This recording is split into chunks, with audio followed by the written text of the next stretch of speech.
Hello viewers, thank you very much for watching Gibbs TV. Today's video we'll be looking at choosing the appropriate graph and chart for your analysis. Graph, chart, and descriptive statistics. Let's get into it. Descriptive statistics provide a way to assemble, tabulate, and summarize data so their meanings can be more easily understood. Some of the techniques used include graph, chart, tables, maps, and several others. Graphic methods are an essential part of data analysis, and today's software packages allow the analysts or researchers to produce high-quality images quickly. Visual displays of numerical information can often provide more insight than tabular summaries of numerical data for analysts as well as for clients and researchers. Quantities of data can often be rapidly summarized graphically. That is why Atma developed a typology of common comparison and associated graphic displays. It came out with five typology of common comparison. And these includes 1, component, number of items, frequency distribution, correlationships, and time series based on trend data. Let's get into them. The first comparison type is the component. Some of the keywords that we use for this particular case are contribution, share, proportion, percentage of totals. Typical graphical form used here is bar chart. Some of the typical comparison statements include proportion of tax revenue by major sources, share of municipal budget by operating department, percentage of population in urban, suburban, and rural areas. Then the second comparison type is item, that's number of items. In this case, you look at item A more or less than B, or you are looking at the differences between the two items, or you rank A as against B. So rank A is greater or less than B. And in this case, we use bar chart. That is a typical graphical form that we use to compare, okay, two items to know the differences. We use bar chart so that you know if this one is longer or shorter than the others. A typical comparison statement include number of employees by department, tax revenue from major sources, operating costs for different fields, offices, or public service organizations. Then the third comparison type is the frequency distribution. Some of the keywords used under this category are variation, distribution, concentration, and relative frequencies. Typical graphical form used under this particular case for frequency distribution is histogram and dot diagram. Some of the typical comparison statements include number of families in different income classes, distribution of county government by property tax rate, variation in the population of counties in a given state. The fourth comparison type is the correlationship or relationship, or the correlation association type. Some of the keywords used under this particular case is looking at A is related to B, or A increases with B, or A increases with B, or A decreases with B, or A does not increase with B, or A does not decrease with B. All these keywords look at relationship. A typical graphical form that we use under this case is scatter plot. So the typical comparison statements include the following: hospital, respiratory admissions related to airborne air pollution index. Then we also have number of state employees related to size of state population. Then we also have consumer expenditures increase with disposable income. Then the last comparison type by Atman's typology of graphic display is the time series. So the keywords used to describe time series are trends. So in a statement, if you see trend, since, from, to, or verbs such as fluctuate, change, or nouns such as rise, decline, growth, then you are looking at time series analysis or trend analysis. So a typical graphical form under this particular case is time series. By plotting a curve, it shows how the quantity of an item varies with time. We always plot the quantity against time. A typical comparison statements include 1, changes in annual municipal budget, trends in amount of refuse collected, seasonal variations in unemployment. All these cases reflect time series analysis, where there is some element of trend. Let's look at bar graph. A bar graph should be used to avoid clutter when one data label is long, or if you have more than 10 items to compare. If you have more than 10 or close to 10 items to compare and you are using bar chart, you see that it will be hard for you to know the difference or differentiate between the various components. So it's a good idea to use bars to tell the difference. Bar graphs can help you compare data between different groups or to track changes over time. Bar graphs are most useful when there are big changes or to show how one group compares against other groups. For example, the figure shows how a bar graph can be used to compare the magnitude of and differences among mutually exclusive categories of non-continuous, nominal, or ordinal data. In this particular case, we are looking at a number of households by race. The bar chart provides information about actual quantities and relative proportions. Design best practices for bar graphs. Use consistent colors throughout the chart. Selecting accent colors to highlight meaningful data points or changes over time. Use horizontal labels to improve readability. Start the y-axis at 0 to appropriately reflect the values in your graph. The next is pie chart. A pie chart shows a static number and how categories represent part of a whole. That is the composition of something, because it deals with the word component. If we record the Atman's typology of graphic display. A pie chart represents number in percentages, and the total sum of all segments needs to equal 100%. You have to calculate it and against the 360 degrees of a circle, but make sure that you peg all those degrees to 100%. For example, the figure shows neighborhood population as a proportion of the total population of the municipality, where the frequencies of the categories are shown as a proportion of the 360-degree circle. So the whole of this shows the components of the 360-degree circle. All right. Additionally, pie chart makes it easy to see a section in relation to the whole. So they are good for showing one, customer persona in relation to all customers, revenues from your most popular products or product types in relation to all product sales, or percentage of total profit from different store locations. You can use pie chart to understand all these scenarios. Design best practice for pie chart. Don't illustrate too many categories to ensure differentiation between slides. Ensure that the slide values add up to 100%. Order slices according to their size. So if you do the calculation, the size of each component will be reflected by the percentage. The next is histogram. Histogram, similar to the bar chart, the histogram shows both magnitude and differences among categories. While bar charts are drawn with spaces, the bars with spaces between the bars, because the categories are not continuous, for example, race or religion, histograms are drawn with their bars touching each other because they describe continuous categories such as income, of intervals, or ratio data. The figure shows how a histogram can illustrate the number of households in each of 7 income categories for the buy-side neighborhood. So this is the bar chart showing number of households in each of the 7 income categories for the Bayside neighborhood.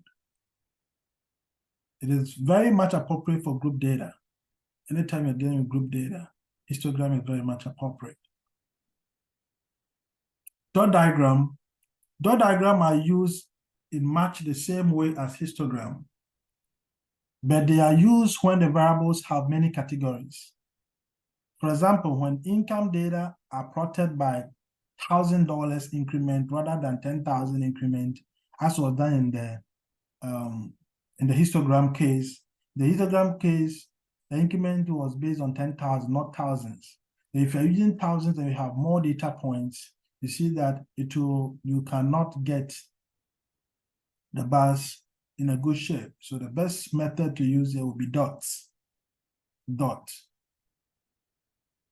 The figure shows how a dot diagram can be used to portray graphically the number of households in the baseline neighborhood by $1,000 income categories. In this case, you are using thousands, not 10,000 categories, thousands. All right. So points in dot diagram are sometimes connected by lines to produce a line graph. Sometimes you can connect the dots to produce a line graph. It is very much appropriate for group data and continuous category as well. That is for typical cases income of interval ratio data. And we saw the same typical case for histogram as well. The next is scatter diagram or scatter plot. A scatter plot or scatter diagram chart shows the relationship between two different variables or reveal distribution trend. The figure is a scatter diagram for another neighborhood, that is Fairmont, showing the relationship between annual household income and annual rent payment. Use this chart when there are many different data points and you want to highlight similarities in the data set. This is useful when looking for outliers and understanding your data distribution. So whenever you want to see the outlier that exists in the data, you can use the scatter plot or the scatter diagram to check for the outliers. Design best practice for scatter plot or scatter diagram. Include more variables like different sizes to incorporate more data. Start the y-axis at 0 to represent the data accurately. And if you use trend line, only use a maximum of 2 to make your plot easy to understand. Time series. Time series diagrams are intended to show change over time in the quantity of a variable. For example, population growth or decline or unemployment levels or tax rates. You can use time series. Set data might be plotted for each year, or data for only selected years might be plotted. More than one time series can be shown on an individual time series diagram. For example, the number of households in each neighborhood in Sun City for each of the past 10 decades might be plotted.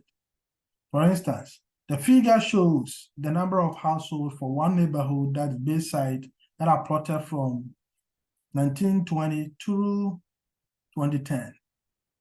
And this is a time series data, a time series diagram as well. We have the line graph. A line graph reviews trend or progress over time, and you can use it to show many different categories of data. You should use it when a chart continuous data set, okay? You should use it when you chart a continuous data set. That is, line graphs helps users track changes over short and long period. Because of this, these types of graphs are good for seeing small changes. Line graphs can help you compare changes for more than one group over the same period. They are also helpful for measuring how different groups relate to each other. And this is a typical case of a line graph. Design best practice for line graphs. Use solid lines only. Don't plot more than 4 lines to avoid visual distractions. Use the right height, so the lines take up roughly 2 by 3 of the y-axis height.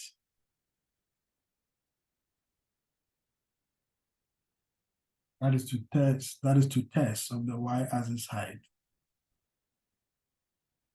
We have the bullet graph. A bullet graph reveals progress towards a goal, compares this to another measure, and provides context in the form of a rating or a performance. In the example above, the bullet graph shows the number of new customers against a set customer's goal. Bullet graphs are great for comparing performance against goals like this. So bullet graphs are one of the best ways to display year-over-year data analysis. And you can also use bullet graph to visualize the following. 1, customer satisfaction scores, product usage, customer shopping habits, social media usage by platforms. Design best practices for Boolean graphs. Use contrasting colors to highlight how the data is progressing. Use one color in different shades to gauge progress. Next is column chart. Use a column chart to show a comparison among different items or to show a comparison of items over time. You could use this format to see the revenue per landing page or customers by close dates. You can use both column chart and bar graph to display changes in data, but column charts are best for negative data. The main difference, of course, is that column chart shows information vertically, while bar graphs show data horizontally. For example, warehouses often track the number of accidents on the shop floor. When the number of incidents fall below the monthly average, a column chart can make that change easier to see in a presentation as shown here by customer by close date. We have new customers, incidents, and the customer by close date. So all the days are below. In the example above, this column chart measures the number of customers by close date. Column chart makes it easy to see data changes over a period of time. This means that they have many use cases, including customer survey data, like showing how many customers prefer a specific product or how much a customer uses a product each day.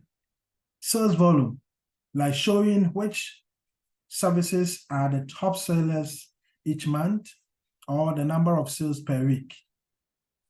Or profit and loss, showing where business investments are growing or falling. So you can use the column chart to display that as well. You have the dual axis chart. A dual axis chart allows you to plot data using two y-axes and a shared x-axis. It has 3 data sets. One is a continuous data set, and the other is better suited to grouping by category. Use this chart to visualize the correlation or the lack thereof between these 3 data sets. A dual axis chart makes it easy to see relationships between different data sets. It can also help with comparing trends. For example, the chart above shows how many new customers this company brings in each month. It also shows how much revenue those customers are bringing the company. This makes it simple to see the connection between the number of customers and increased revenue. You can use dual axis charts to compare price and volumes of your product, revenue and units sold, sales and profit margin, individual sales performance. Best design practices for dual axis. 1, use the y-axis on the left side for the primary variable because brains naturally look left first. Use different graphing styles to illustrate the 2 data sets as illustrated above. Choose contrasting colors for the 2 data sets. So if you look at here, the first data set and second data set, they have different colors. So you see the blue, that is the sum of the number of records of the plant, and if you look at the line, sum of the revenue. Good. You have the area chart.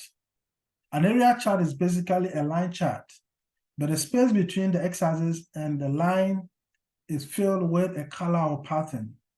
It is useful for showing part-to-whole relations, like showing individual sales reps' contribution to total sales for a year. It helps you analyze both overall and individual trend information. That's for area chart. Area chart helps show changes over time. They work best for big differences between data sets and help visualize big trends. For example, the chart above shows users by creation date and life cycle stage.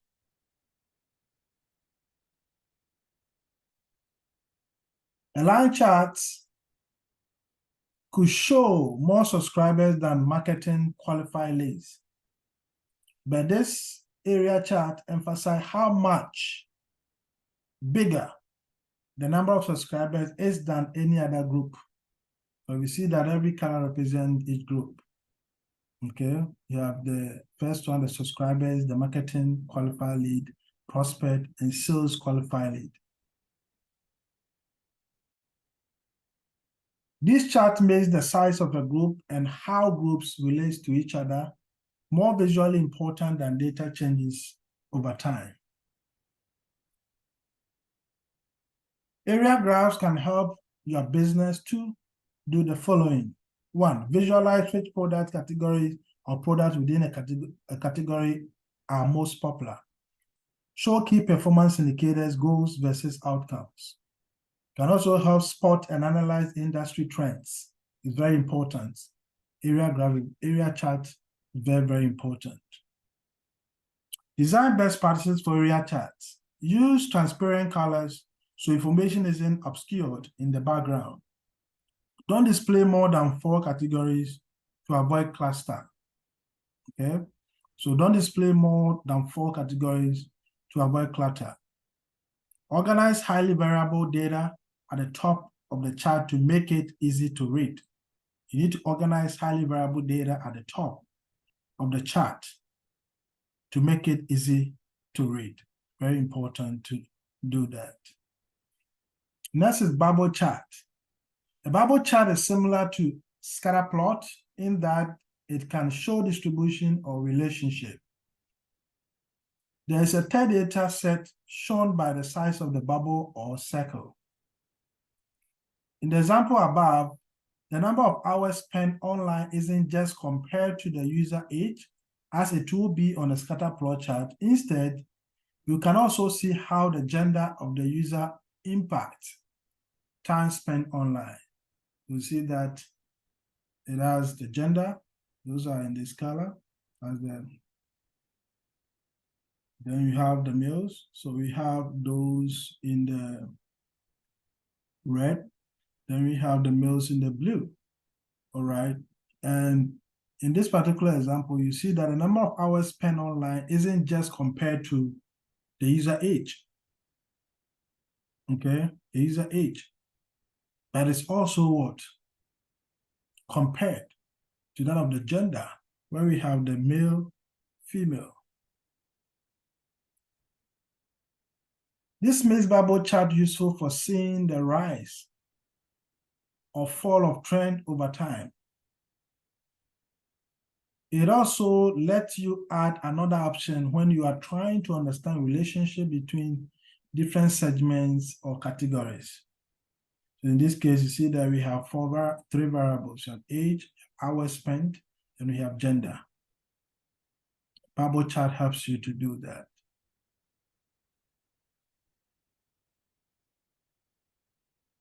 For example, if you want to launch a new product, this chart could help you quickly see your new product cost, risk, and value.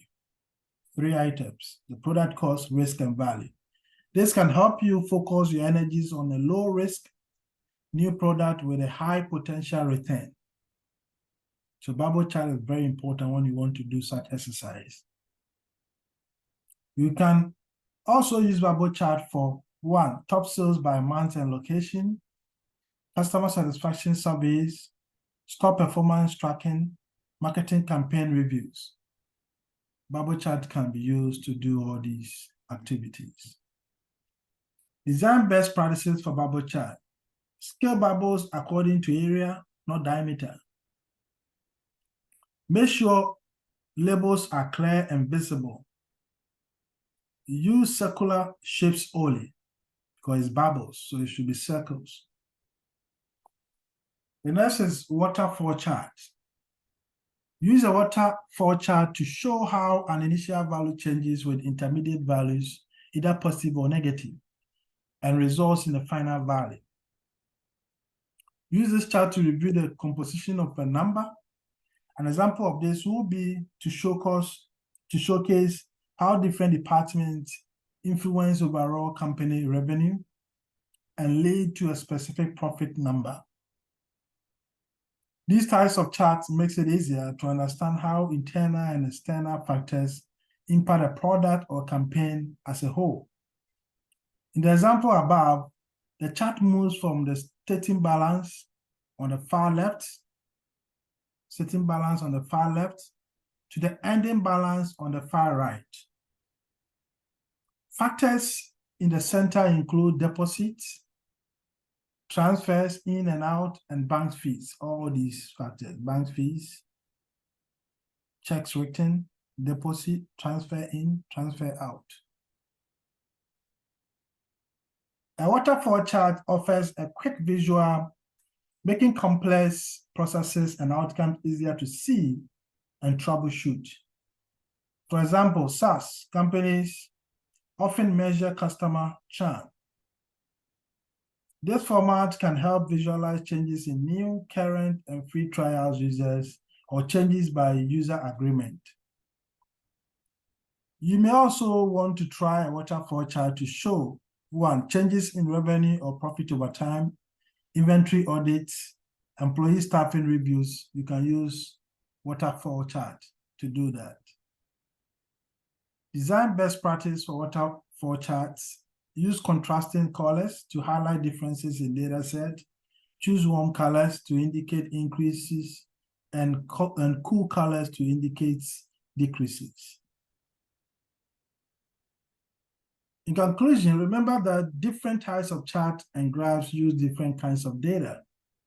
So graphs usually represent numerical data, while charts are visual representation of data that may or may not use numbers.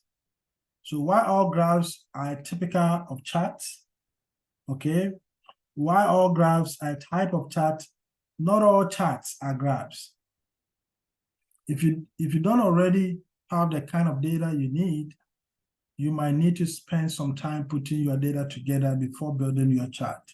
Thank you very much for subscribing to GIFT TV, and we will see you in the next video.